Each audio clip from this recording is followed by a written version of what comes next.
Muy buen día tengan todos. En estos días tenemos una situación muy interesante en cuanto a las declaraciones que ha hecho el Papa Francisco. Algunos se preguntan sobre el significado de estas palabras. Hablamos de las palabras que el Papa pronunció, digamos que en favor de la convivencia civil de los homosexuales, y lo hizo en el contexto de unas entrevistas de un documental. Bueno, solo el Papa podrá aclarar el 100% de lo que significan estas palabras. Pero si nosotros nos acercamos a conocer la realidad legal del mundo actual, podemos acercarnos a comprender también las palabras del Papa. Muchos piensan que todo homosexual, por el hecho de ser un humano, tiene sus derechos garantizados. Por ahí hay sacerdotes incluso lanzando esta teoría. Pues en general eso es verdad, pero hasta cierto punto. La verdad es que no en todos los países las personas que prefieren el mismo sexo poseen todos los derechos y garantías de cualquier persona independientemente de su condición sexual, ya que no todos los estados son compatibles con el régimen democrático. En ese caso, es verdad lo que creen muchos. Es decir, ellos suelen tener los derechos al estudio, al trabajo, a la salud, a la libertad de culto, a asociarse y por ese lado pues realizar sus uniones civiles si así lo desean. Tienen libertad de expresión, incluso a comprar o vender según sus preferencias. Pero hay derechos como el derecho a heredar de su pareja que no tienen. Por ejemplo, el derecho a vivir en pareja no lo tienen en igualdad de condiciones que aquellas parejas heterosexuales. Lo principal es que no se les permite heredar ni el patrimonio ni la pensión de aquella pareja homosexual, como sí ocurre con las parejas heterosexuales, claro. Tampoco se les permite realizar las reparticiones patrimoniales cuando hay divorcios. Pues sí, uno piensa, pero ¿para qué se divorcian? No, es que igual ellos deben tener esa garantía porque estamos hablando de algo legal, no estamos hablando de cuestiones morales. Entonces, hay que tener presente esto. ¿Que por qué pasa esta situación?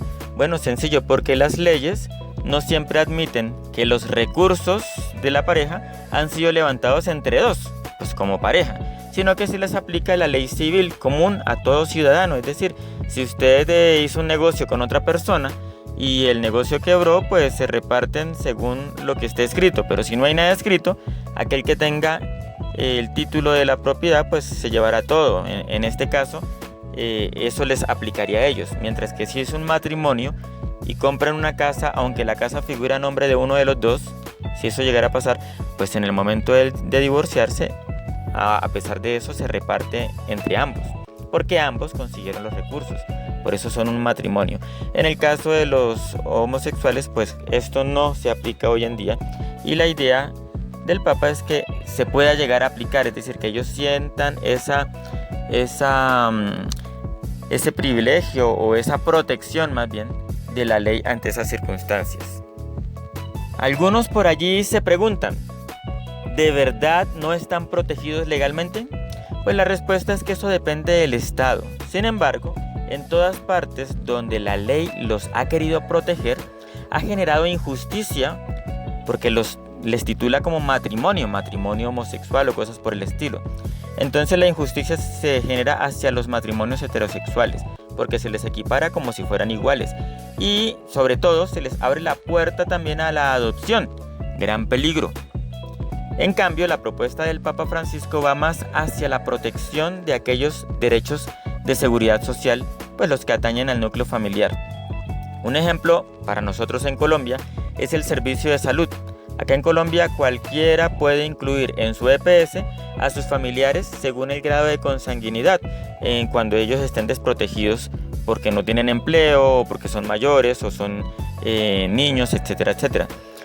Pero en esos grados de consanguinidad es imposible incluir a otro hombre si se trata de un hombre, o a otra mujer, con aquella persona con quien convive y con la cual no hay ningún parentesco de sangre.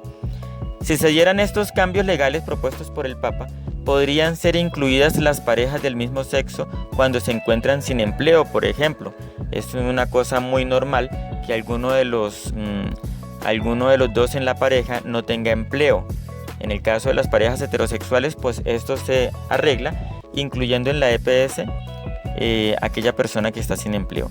Y cuando lo consigue, pues ya se afilia como cotizante, llamamos en Colombia.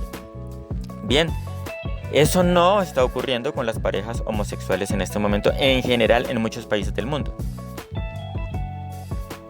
Pues con lo que propone el Papa, podemos ver que se podrá llegar a que la relación de pareja de aquellas personas homosexuales no se quede reducida a una opción íntima, sino que también se amplía un respaldo de la convivencia en sí.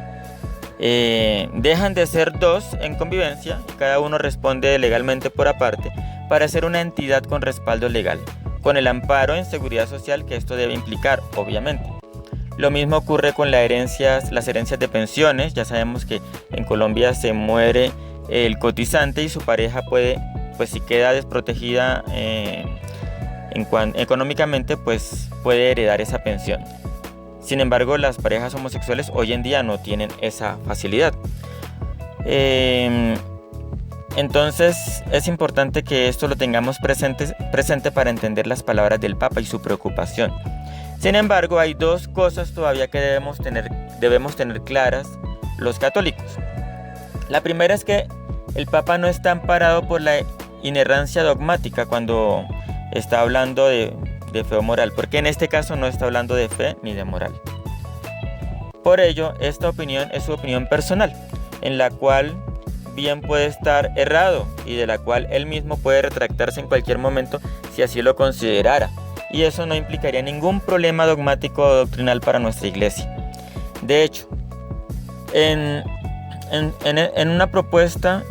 es una propuesta que se dirige no al pueblo de Dios, no a la iglesia, sino a los estados, con el afán de proteger a las personas. Y aquí no tiene una preocupación doctrinal como tal, sino algo más pastoral y más personal, porque se trata de proteger a estas personas sin importar por ahora sus pecados o errores, si los tuviesen.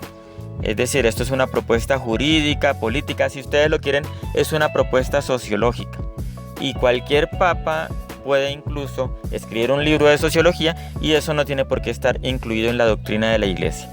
Así que por ese lado podemos estar, digamos que más despreocupados de este tipo de opiniones que el Papa puede hacer.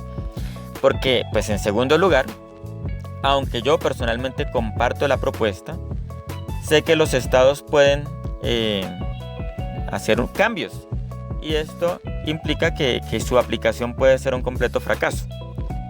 Y por eso cada uno de nosotros puede estar o puede no estar de acuerdo con esto y eso no tiene que degenerar en nada malo. Y como digo, los estados pueden utilizar esto. Yo sé que los estados pueden simplemente usar el título, por ejemplo, el título que le ha dado el Papa, pero en la práctica hacer una usurpación total del matrimonio, cosa que se convertiría en injusta, pues para hacer justicia a unos no se requiere de hacerle injusticia a otros. Por último, solamente quiero compartir con ustedes que de todo esto nosotros los católicos estamos en completa libertad de compartir las opiniones del Papa o no compartirlas, pero por favor, el respeto debido al Papa nunca podemos pasarlo por alto. Es importante que recordemos que no solo hay un dogma en relación con el Papa, sino por lo menos hay dos. Y estos dos dogmas son, en primer lugar, y el que nos aplica a todos, que él es máxima autoridad de la iglesia y debemos siempre respetarlo.